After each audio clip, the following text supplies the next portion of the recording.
Hi, I'm Cole. And I'm Grace. Welcome to the Deep Dive. Welcome back to the Deep Dive. You know, it feels like just yesterday we were wading into that whole complex world of AI ethics. Yeah, the what ifs. Exactly. The what ifs, ownership, accountability, and just how fast these tools are. Well, everywhere now. Your phone, creative stuff, everything. That session really set the stage, didn't it? Yeah. Showing just how complicated this AI landscape is. But now AI isn't just theory, it's daily reality. Right. So today the mission shifts. It's less what if and much more how to.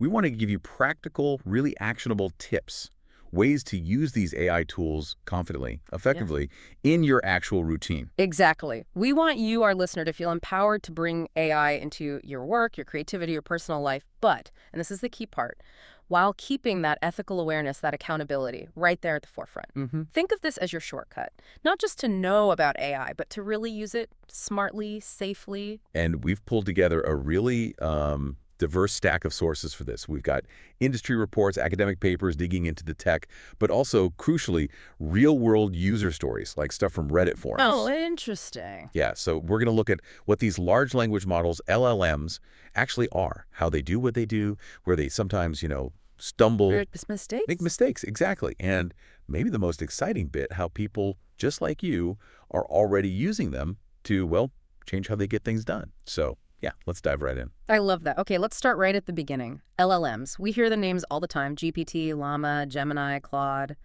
But what's really going on behind the curtain? What are they? Right. So at their core, large language models are very sophisticated AI models.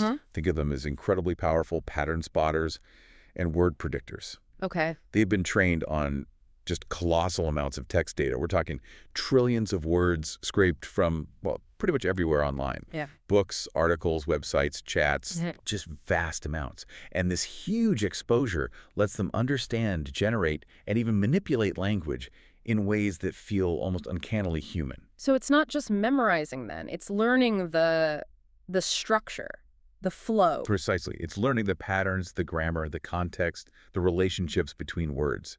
They're built on these things called deep learning architectures, and the most famous one is the transformer. Ah, the transformer. Heard of that. Yeah, and this architecture is what lets them process text and predict what comes next Yeah. in a way that really mimics how humans seem to understand language. But, and this is a really crucial point, often missed, LLMs don't think. They don't reason out an answer like a person does. They work by essentially replicating the statistical patterns, the probability distribution of all that data they were trained on. So they're predicting the next word. Exactly. They're incredibly sophisticated next word predictors. Based on the prompt you give them and everything they've learned, they calculate the most statistically likely next word, then the next, then the next. And they're so good at it because the sheer volume of data they've seen is just unimaginable. It's like the most advanced autocomplete you can possibly imagine, but on a massive scale. That distinction is so important. They sound like us, but they're not thinking like us. Okay. And you mentioned transformers. That really was a game changer, wasn't it? What made it so, well, revolutionary? Oh, absolutely. A total game changer. Before transformers came along, around 2017 with that famous paper, Attention is All You Need. Right. Heard that title. Before that, AI models really struggled with long stretches of text. Older models like recurrent neural networks, RNNs, they process text word by word in sequence. Sequentially, okay. Which meant they often kind of forgot what was said at the beginning of a long sentence or paragraph by the time they got to the end. Imagine trying to follow a complex argument if you only remember the last few words someone said. Right, you'd lose the thread completely. Exactly. Yeah. The transformer architecture just blew that away. It processes sequential data much more efficiently because it doesn't have to go word by word. It can basically look at all the words, or tokens as they're called, in parallel, all at once. Parallel processing. Okay. Yeah, that was a huge leap. It's the key reason why these large neural networks suddenly became feasible and so powerful. And that's where self-attention comes in. Yeah. That's the mechanism allowing it to understand context, right? You got it. Yeah. Self-attention is the magic ingredient, really. Imagine every single word in a sentence, being able to look at every other word in that same sentence and figure out how relevant they are to each other. So if you have a sentence like, the animal didn't cross the street because it was too wide, we instantly know it refers to the street. Right, common sense. For older models, that was tricky. Self-attention allows the model to strongly link it back to street. even though they're separated by other words. It helps it grasp these complex relationships, the nuances of meaning, the context, far better than anything before. That's incredibly powerful. So it's not just words, it's the web of connections between them. That context understanding, yeah, that changes everything. And it sounds like this isn't just for text anymore. AI models are moving beyond words. Absolutely. The field is expanding incredibly fast. Yeah. These models are evolving way beyond just text. They're starting to handle images, audio, and even biological data. Whoa. We're entering this multimodal frontier where AI can interact with the world through multiple senses, not just language. Multimodal. Okay, that sounds futuristic. What does that actually look like in practice? How are people using these, multi-sense AIs? Well, okay, let's look at some examples from the sources. GPT-4o, for instance.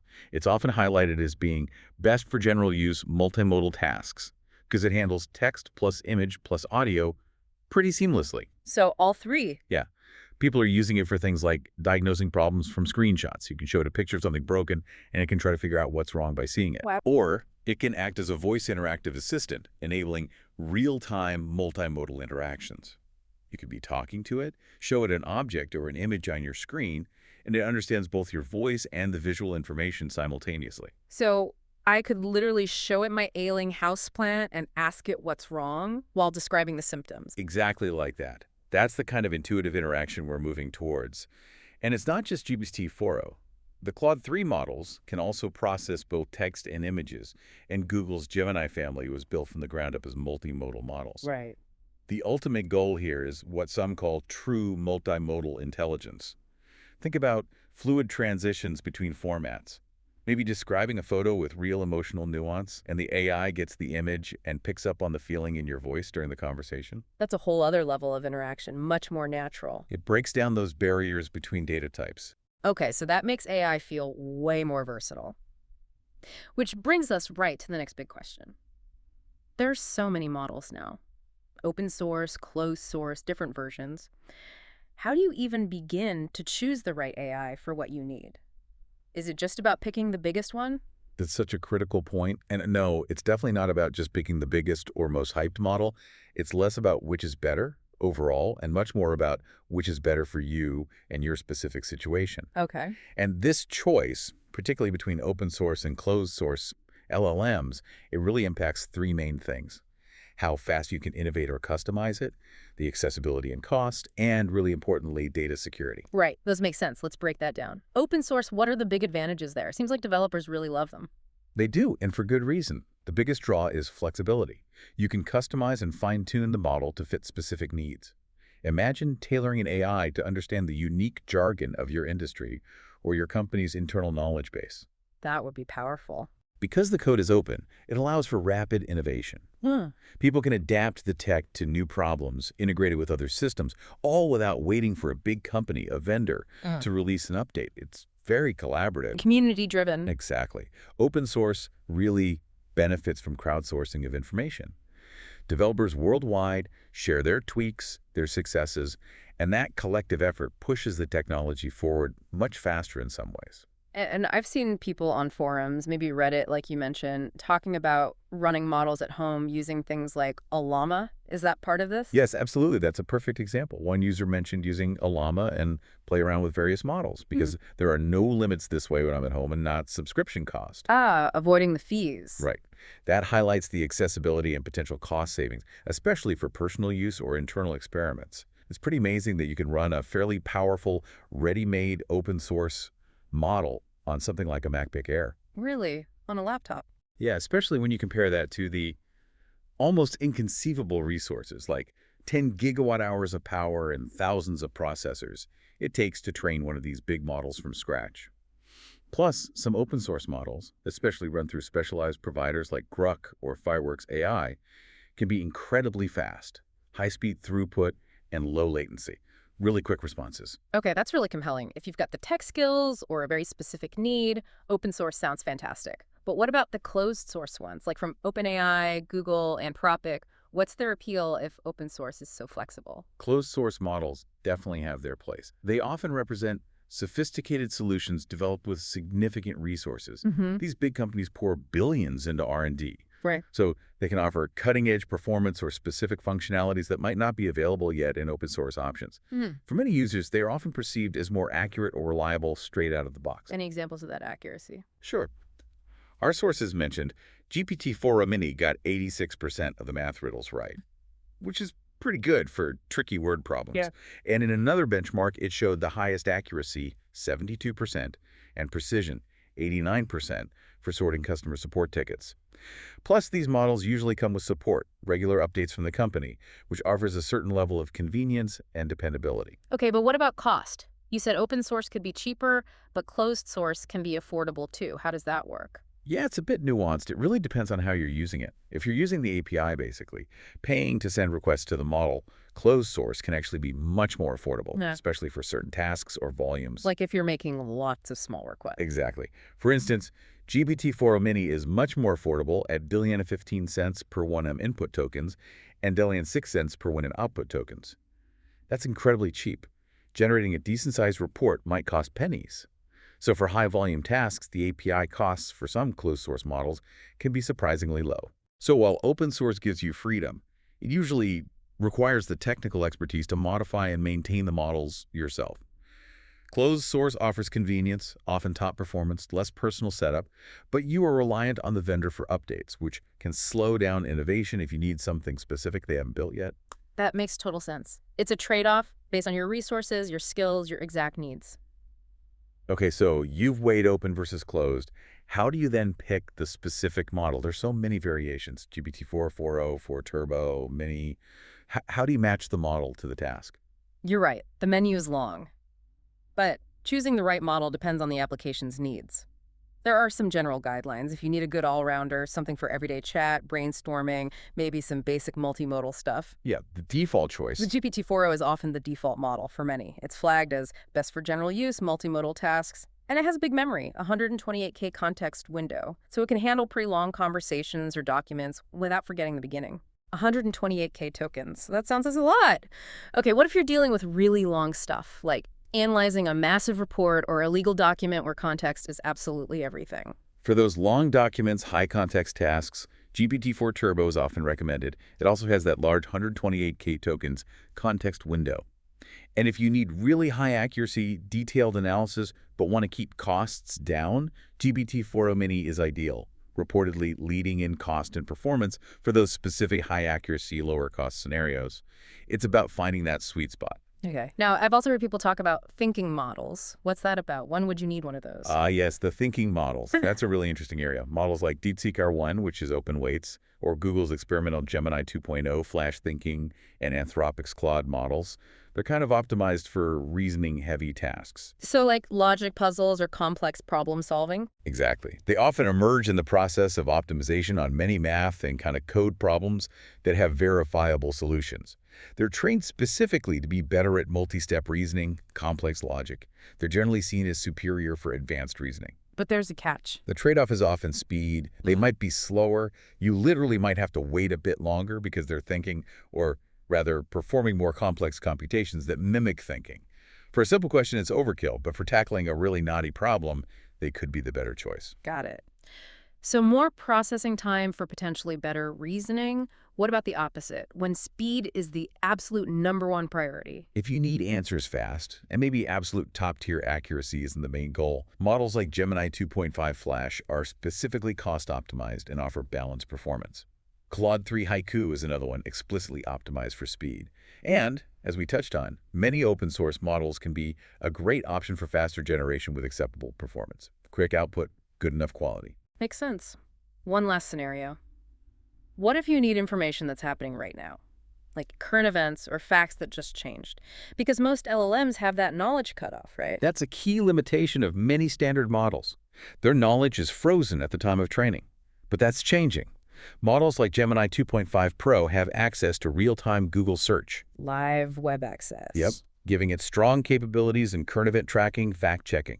Similarly, Claude Opus 4 supports live web browsing. This lets it retrieve real-time information, verify facts, and importantly, includes source links in its answers. Citations. Exactly. So if your task absolute demands up-to-the-minute info or needs external verification, you need a model with these kinds of live web capabilities. It really bridges the gap between the model's static training data and the dynamic real world. So it really pays to be strategic, to match the tool to the job, not just use the same model for everything. Okay, this leads us perfectly into something critical: misinformation. If these models are just predicting words based on patterns, how much can we trust what they say, especially when they sometimes just make things up, hallucinate? This is probably one of the most critical things for everyone using AI to understand. The fundamental issue is that LLMs rely heavily on patterns identified in their training data, which means, crucially, they do not always capture the depth and breadth of human knowledge and experiences. They sound confident, though. Oh, incredibly confident. But their understanding is built on statistics, on word associations, not on genuine comprehension or real-world grounding. You mentioned before they can be like causal parrots. What does that mean for us interpreting their output? It means they can perfectly mimic the language of cause and effect because they've seen it countless times in their training data.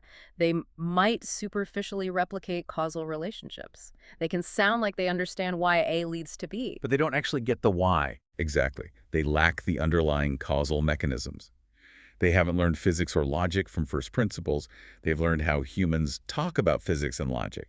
They're masters of language generation and pattern matching, not necessarily deep, reasoned understanding or common sense. Can you give us a concrete example? Where does this common sense or causal reasoning really fall apart? I remember hearing some funny ones. Oh, there are many. Take image generation like DALL-E 2. Prompt it with, "An old man is talking to his parents." What do you get? An old man with maybe middle-aged parents. Often you get an old man talking to two even older, perhaps quite frail people. The AI struggles to infer the simple biological fact that parents are generally older than their children. It just applies old to everyone. Right. It misses the implicit knowledge. Another classic is spatial reasoning. Ask it to generate an image of a fridge shelf with pint cartons of milk on the top shelf, quart cartons on the middle shelf, and gallon plastic jugs on the bottom shelf. Okay, seems specific enough. You'll get images of fridges with milk cartons, but almost certainly not with the correct relative sizes. The gallon jugs won't look bigger than the quarts or the pints. The AI knows shelf, pint, quart, gallon, but it lacks the real-world understanding of their physical size and how they fit together. Wow. Those are great examples. It's like they've read the encyclopedia but never actually lived in the world, so when they face something new outside their training, they struggle. They lack that human ability for novelty handling. They can't easily reason from scratch in a totally new situation like we often can, and this applies even to seemingly logical tasks like math. Our sources stress that for math problems, there's a lot of sharp edges. Meaning How the model was trained, for example, if it was specifically trained on step-by-step reasoning examples, is crucial. Use the wrong training approach, and your model will actually be really bad at math, potentially. Its ability isn't necessarily based on understanding math principles, but on mimicking the mathematical patterns it was shown. Which brings us right back to hallucinations. When the AI just confidently states something completely untrue, that's a huge risk. It's a major challenge. AI models absolutely can generate hallucinated content. And it's not just text. Even audio transcription models like Whisper can sometimes hallucinate words or phrases, reducing transcription reliability. You might hear one thing, but the AI heard something else entirely. Yikes. A core part of the problem is that without very specific instructions, LLMs often have little ability to understand user intent. You need good prompt engineering, crafting clear, detailed prompts to guide them. But it's impractical to require for every single exchange. You can't expect everyone to be an expert prompter. So what can we do? As everyday users, how do we guard against this? How do we avoid accidentally spreading bad info the AI gave us? Rule number one, always remember, human oversight is key. You are the final judge. Even when AI offers recommendations, whether it's to a doctor, a policymaker, or just you deciding something. The human makes the call. Exactly. A human is responsible for making final decisions. Treat the AI as a potentially flawed but powerful assistant, never as an infallible oracle. Your judgment is paramount. Okay, human in the loop. Got it. What about actively checking the AI's work? How can we verify things? Well, interestingly, some advanced AI research projects, like one called Deep Researcher, show emergent behaviors that we can actually learn from. This system demonstrated things like the ability to formulate plans, cross-validate information from multiple sources, engage in self-reflection to redirect research, and maintain honesty when unable to find definitive answers. So the AI is learning to double-check itself. In a way, yes. But the lesson for us is to adopt those same habits. Don't just take the AI's first answer. Cross-validate. Check other sources. Does what the AI says match up with reliable external information? If it feels off, trust your gut and dig deeper. Use the AI output as a starting point, not the end point. Treat it like a research assistant who needs supervising. And some models actually help with this now, right? With the web access. Yes, absolutely.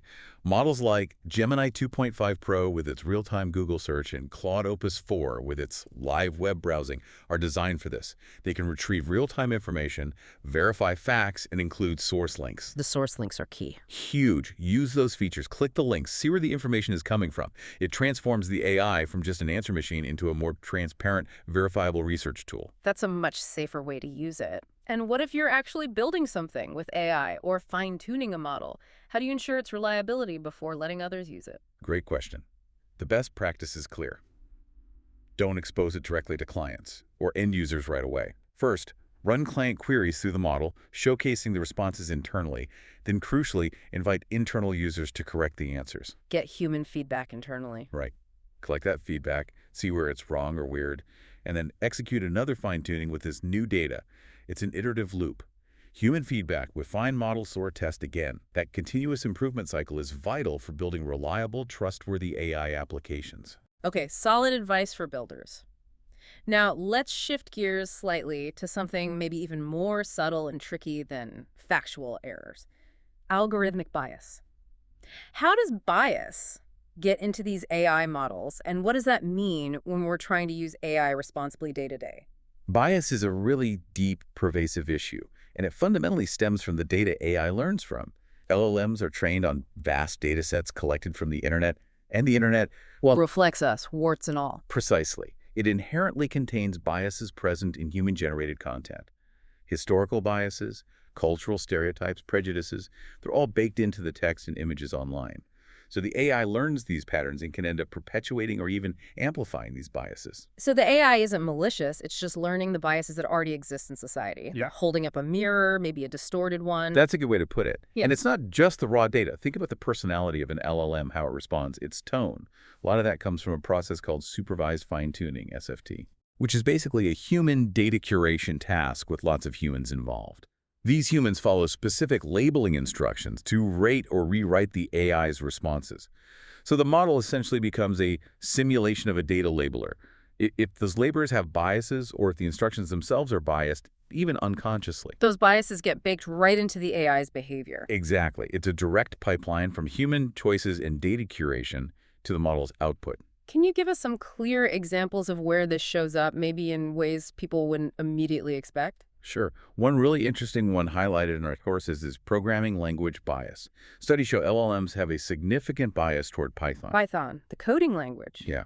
When asked to solve coding problems in benchmark tests, they default to Python 97% of the time. And it goes deeper. They heavily favor specific Python libraries like pandas for data work or matplotlib and seaborn for charts. Even if other tools might be better.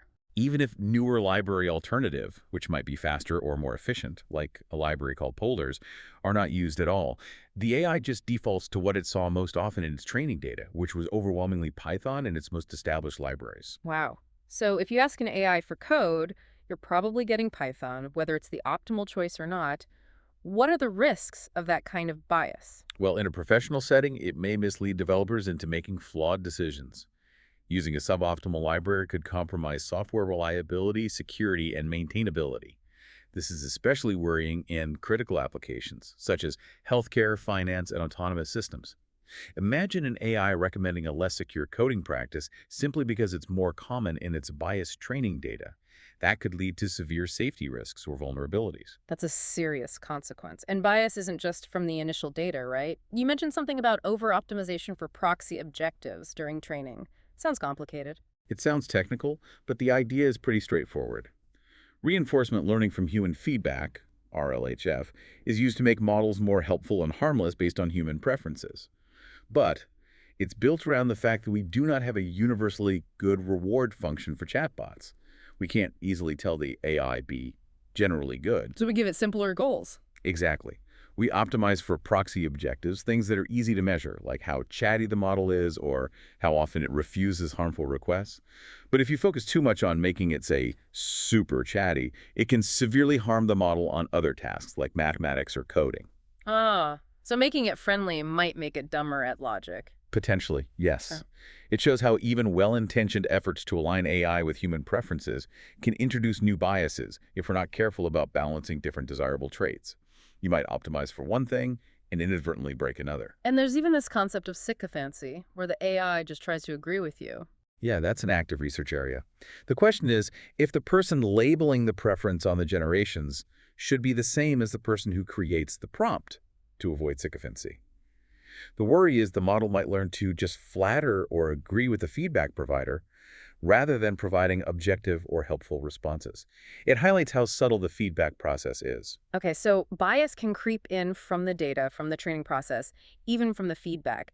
How do we fight back? What are the strategies to make AI fairer? There are several key strategies. One is proactive bias auditing. This means systematically testing for biases across different demographics and contexts, just like financial auditing, but for fairness. Find the problems before they cause harm. Be proactive, not reactive. Exactly. Another technique is data augmentation. If your training data underrepresents certain groups or perspectives, you can try to balance training data sets and counteract known biases by adding more diverse examples or synthesizing them. And this isn't just a job for the techies, right? Absolutely not. It demands an interdisciplinary approach. You need ethicists and sociologists working alongside AI researchers to identify and address potential pitfalls. People who understand the societal context are crucial. And finally, going back to RLHF, while it has pitfalls like being more expensive and potentially causing length bias, where longer answers are preferred just because they're longer, it's still seen as crucial to achieving a strong, fine-tuned model when applied thoughtfully and carefully, with ongoing monitoring for unintended side effects. It's a complex, ongoing effort. Okay, stepping back even further now. Beyond the outputs and biases, there's the whole bigger picture, the ethical footprint of AI. Its impact on society, the environment, that feels huge. It is huge, and it's something we absolutely need to consider for responsible use. Yeah. One of the biggest, maybe surprising impacts is energy consumption. Training and running these massive AI models takes enormous amounts of electricity. I've heard whispers about this, but how bad is it? The numbers are pretty staggering. Our sources point to tremendous growth in power usage for data centers, predicting a 15% compound annual growth rate through 2030. That could mean data centers consume 8% of total U.S. power demand by the end of the decade. 8%? Up from what, about 3% now? Exactly. And get this. Some sources estimate that tech giants like Google and Microsoft now each consume more power than some fairly big countries. Wow, more than entire countries. That really puts it in perspective. It does. And it's not just the chips running, it's the cooling. All that computation generates immense heat, driving a need for advanced hybrid and liquid cooling systems, because liquid cooling is significantly more efficient than air cooling, but it's still more infrastructure, more resource use. And that's just running them. What about building them? Even before a model generates its first response, the data pre-processing, cleaning, and structuring petabytes of data consumes significant energy. It's an energy-intensive process from start to finish. Okay, the environmental cost is clear. What about other societal risks? Misuse, privacy violations. The potential for misuse of AI is a serious safety hazard. Think about generative image or video models. They can be employed to create deepfakes or misleading content, which could be used for misinformation campaigns or personal harassment. That's a direct threat to trust and safety. Deepfakes are scary. And privacy. How does training on our data affect us? Well, major privacy issues emerge when personal data is used without consent to train these models. There's a risk of unauthorized reproductions of sensitive information if the model inadvertently memorizes and spits back something private from its training data. It raises huge questions about consent and data ownership. And what about creators, artists, writers? How does AI affect their rights? That's the intellectual property rights minefield. Authorship questions arise as these models utilize extensive data sets of existing art or media. Is AI-generated content original? Is it derivative? Who owns it? It's blurring the distinctions, and the legal and ethical frameworks are struggling to keep up. These are massive challenges with no easy answers. So what's being done, or what should be done about governance? How do we steer this responsibly? One promising idea is co-governance. It suggests regulation needs to be brought closer to home, involving more democratic forms of governance, Meaning? meaning giving broader swath of stakeholders a more meaningful say in decision-making, devolving real power to communities affected by AI, so it's not just tech companies and governments calling all the shots, making it more participatory. That sounds good, more democratic. But Yeah. what about open source? We talked about its benefits, but some sources call it uniquely dangerous. Why? It's a real dilemma. The very flexibility of open source is also seen as a risk. Because users can alter it too, they could potentially remove the safety and security features that developers put in. Ah, disable the guardrails. Exactly. The concern is, while building a model from scratch takes immense resources, 10 kWh, thousands of processors, just running an already made tool is easy. You can do it on a MacBook Air. So the barrier to deploying a modified, potentially unsafe open source model is much lower, making misuse harder to control. That's a really tricky balance between openness and safety. How else are developers trying to manage risks internally? A key practice now is red teaming. This involves dedicated teams actively trying to break the AI to find its vulnerabilities and potential harms before it's released.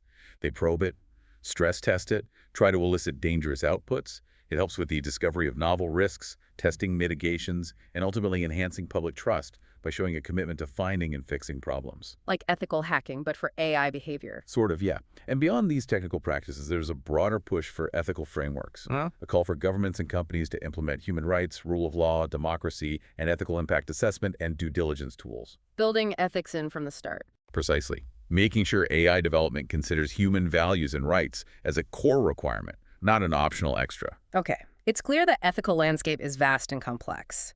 But let's pivot now to the really exciting part.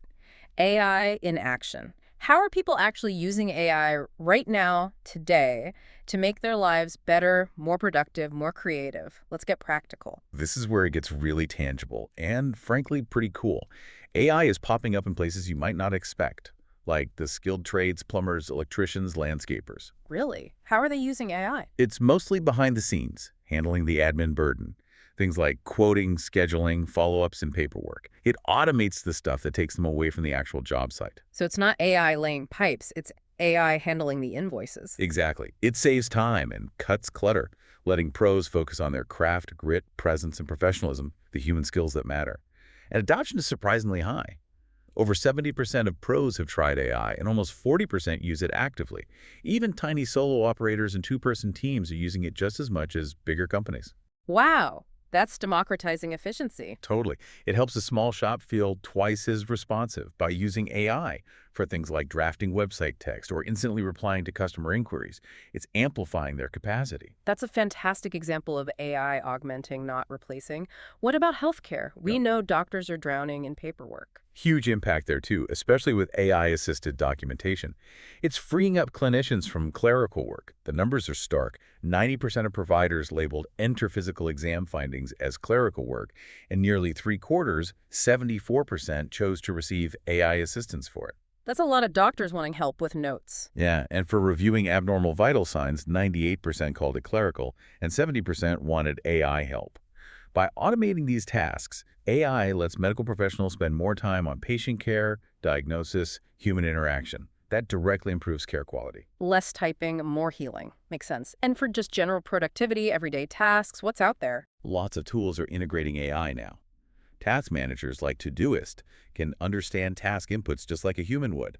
You can just type, "Remind me to call Sarah next Tuesday afternoon," and it figures it out. Natural language. Nice. Then you have tools like Time Hero, which does intelligent scheduling work automatically based on team availability, priorities, and calendar events. It even has a risk detection system to flag tasks that might fall behind schedule before it becomes a crisis. They're becoming proactive assistants. Okay, those are definite upgrades for work and organization. But what about outside of work? How's AI sparking creativity or just helping with personal life stuff? Oh, loads of ways. We're seeing a lot of human-AI collaboration in content creation. People using it for writing articles, drawing pictures, writing code, or just brainstorming ideas. It can be like a creative partner. I bet there are some fun examples from those Reddit threads you mentioned. Definitely. Some really heartwarming ones, too. One user talked about creating illustrated stories for my kids, using their names and ideas to make personalized bedtime stories. Ah, that's lovely. Another uses it constantly for cooking a bunch asking for recipes based on specific constraints like limited time, these ingredients, or needing a one-pot pan meal. Practical stuff. Okay, kitchen assistant AI, I like it. People are using it as a personalized travel guide. Act as a walking tour guide for Barcelona. Get an instant itinerary. For identifying stuff, just take a picture and ask, what is this bird? Or even just for fun, like rewriting texts in a Shakespearean style. To impress people, apparently. Hey, whatever works. And niche hobbies, too. D&D assistance and visualizations of characters on the fly is a big one for gamers. Generating characters instantly. Okay, that's cool. Any more surprising uses? Maybe the most surprising is emotional support. One user said flat out, ChatGPT is a really good therapist and helps me calm down from my anxiety attacks. And for users with ADHD, it's being used to talk about ways of completing goals, or assign weights to my interests and help plan out my schedule, really assisting with executive function. Wow, from coding to cooking to calming anxiety, that's an incredible range. But let's be real, it's not always perfect, right? We need realistic expectations. Absolutely essential. We have to acknowledge that some users say they have yet to find a legitimate use for it beyond basic internet searches. They mention issues trusting the sources or finding many errors when trying to summarize meeting notes, for example. So it doesn't always work flawlessly. So it underscores that AI is a tool, not magic. Its usefulness depends on the specific model, the task, and crucially, your critical judgment. You still need to evaluate the output. It's not a silver bullet for every single problem. Okay, so we've covered a lot: understanding the tech, choosing tools, handling misinformation and bias, ethical footprints, and seeing real-world uses. It really drives home how much thought needs to go into using AI well. Looking ahead, what are the final key best practices for staying in control, protecting privacy, and maybe a glimpse into where AI research is heading next? Staying in control and managing privacy are absolutely critical, especially as more people start fine-tuning models or using AI with sensitive data.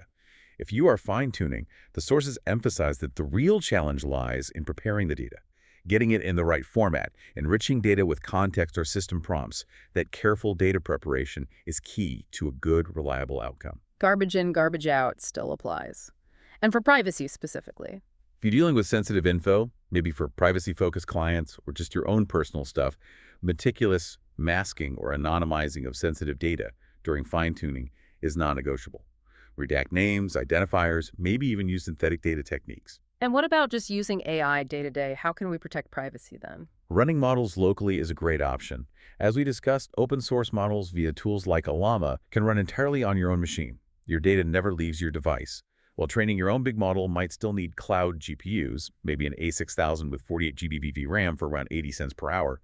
According to one source, just running existing models locally is very feasible and boosts privacy significantly. That's a really practical tip. Okay, beyond today's tools, what's on the horizon? Are we moving past the transformer architecture that's been so dominant? The field is definitely exploring beyond transformers. Innovation is relentless. We're seeing exciting research into things like diffusion-based LLMs. These generate text differently, potentially in parallel for greater speed and control, unlike the word-by-word generation of most current models. Parallel generation. Interesting. What else? There's Mamba's state space models, which are designed to efficiently handle million-token contexts without the computational cost exploding quadratically like standard attention does. They can be huge for analyzing truly massive data sets or very long texts. And then there are concepts like Titans with explicit memory, models that could potentially learn new information at Inference-Time. Learn on the fly, without full retraining. That's the idea. Imagine an AI that could incorporate new facts or adapt its knowledge in real time. That would be a major step towards more dynamic and adaptable AI. Definitely. And I thought I heard you mention earlier that some older ideas are coming back, like RNNs, recurrent neural networks. It's true.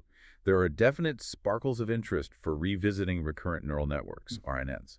Why? Because they have a major advantage in long context processing. Specifically, they process information sequentially with linear time and constant memory, which is potentially much more efficient for extremely long sequences than the quadratic scaling of transformers. So they might be better for super long inputs. Potentially, yes. Models with names like Hawk, Griffin, Recurrent Gemma are exploring this, trying to get the best of both worlds' efficiency for long contexts. It just shows how innovation often revisits old concepts with new techniques and more computing power. Fascinating how tech cycles like that. What about getting better performance without changing the model architecture or retraining? Something about inference time scaling. right? Inference time scaling or test time scaling. This basically means using more computational power at inference when the model is actually generating a response in order to perform better.